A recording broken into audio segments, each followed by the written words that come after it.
the governance model adopted by the Quaid-e-Azam was this one, but nothing else. One democracy was adopted by the Quaid-e-Azam Muhammad Ali Jinnah, who was also in the favor of the democracy.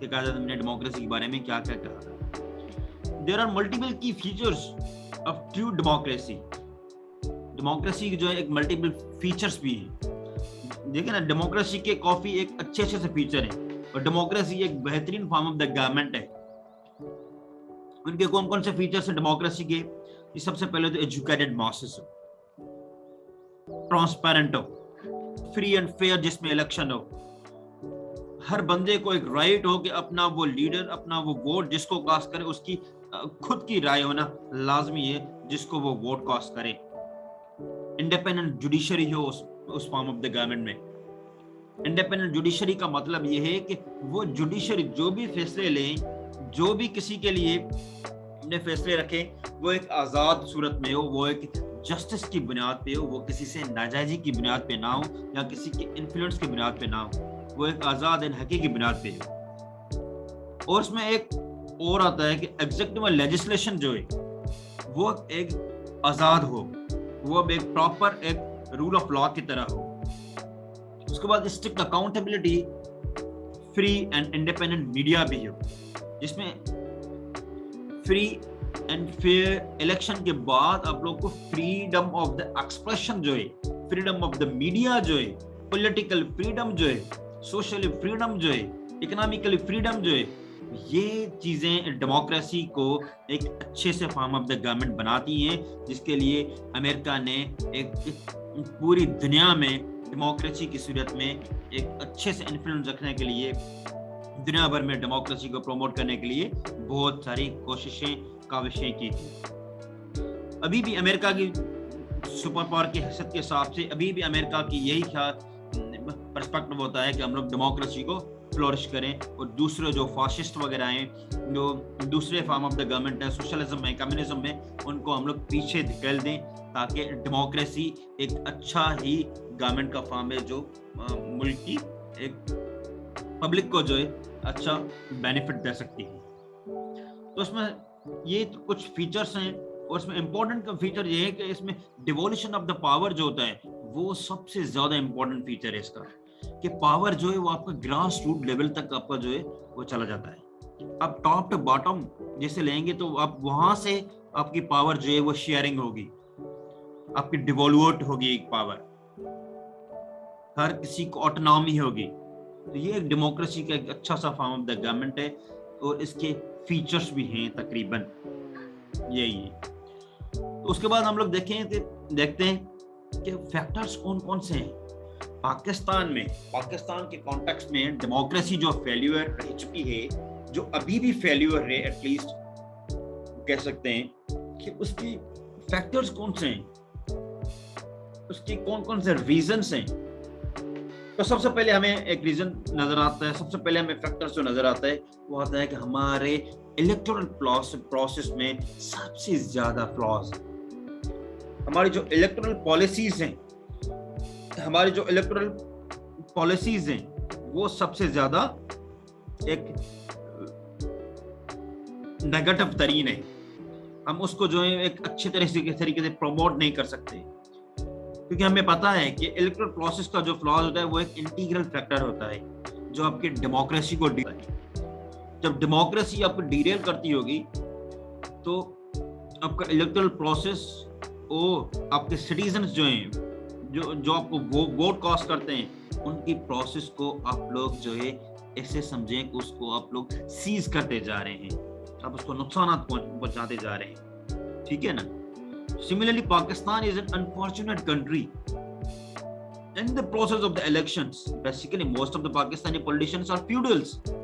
یہ feudals جو پاکستانی جو ہمارے lords ہیں, جس کی بنیاد پہ ہماری جو سیاست بنی ہوئی ہوتی ہے, they are the totally unfortunate elements of the country. They are the totally weak area of the democracy. That's why Pakistan's democracy could not flourish, is not flourishing in the world. So اس کے بعد دیکھتے ہیں کہ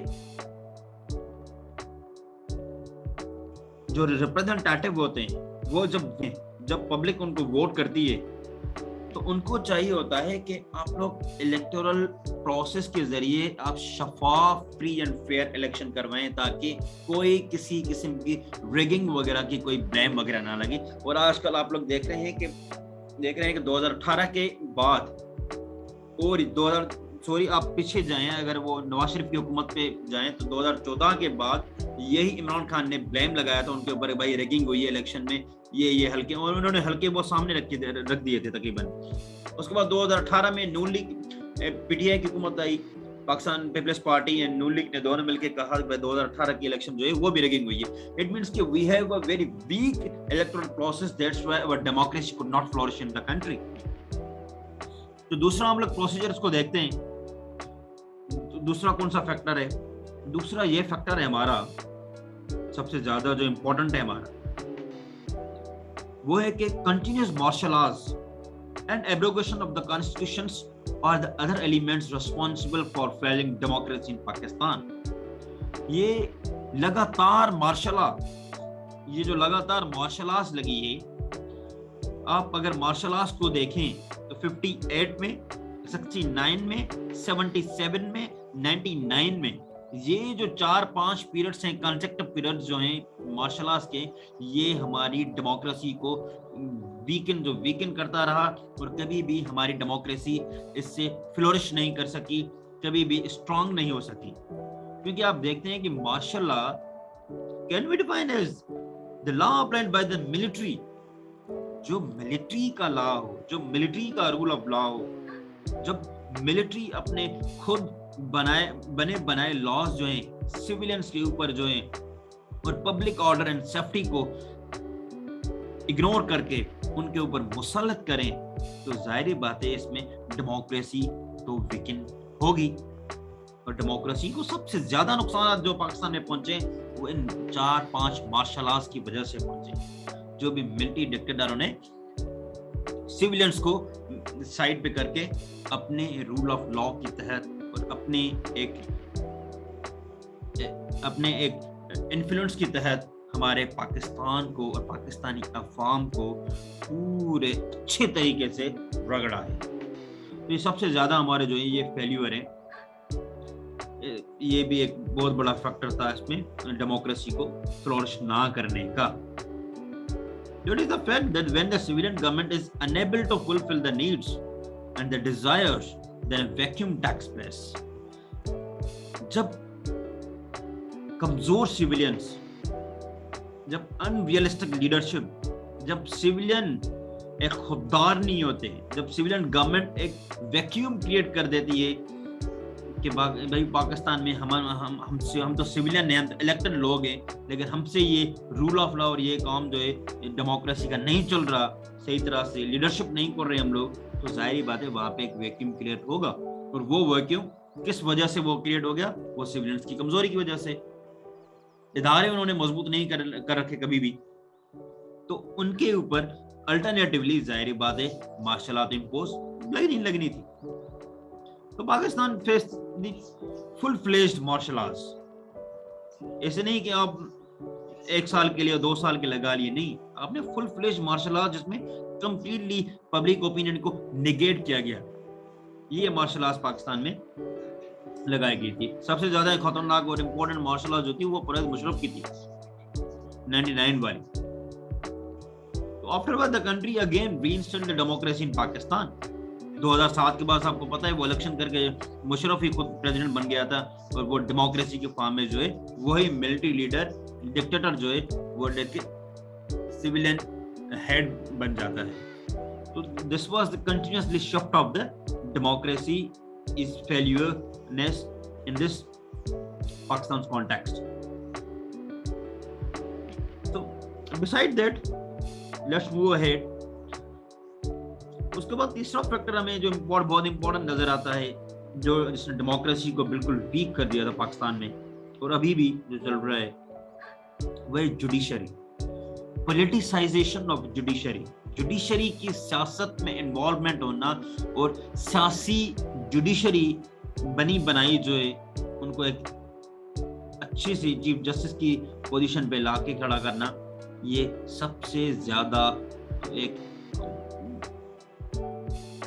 ایک سب سے زیادہ ایک weak democratic fabric of the country کو ریپرزینٹ کیا گیا تھا کہ بھائی جوڈیشری، جیسے کہ دیکھیں کہ judiciary is the main organ of the democratic country, اس میں جوڈیشری کا بہت بڑا امپورٹنٹ ہوتا ہے. جوڈیشری آزادانہ فیصلہ کرتی ہے.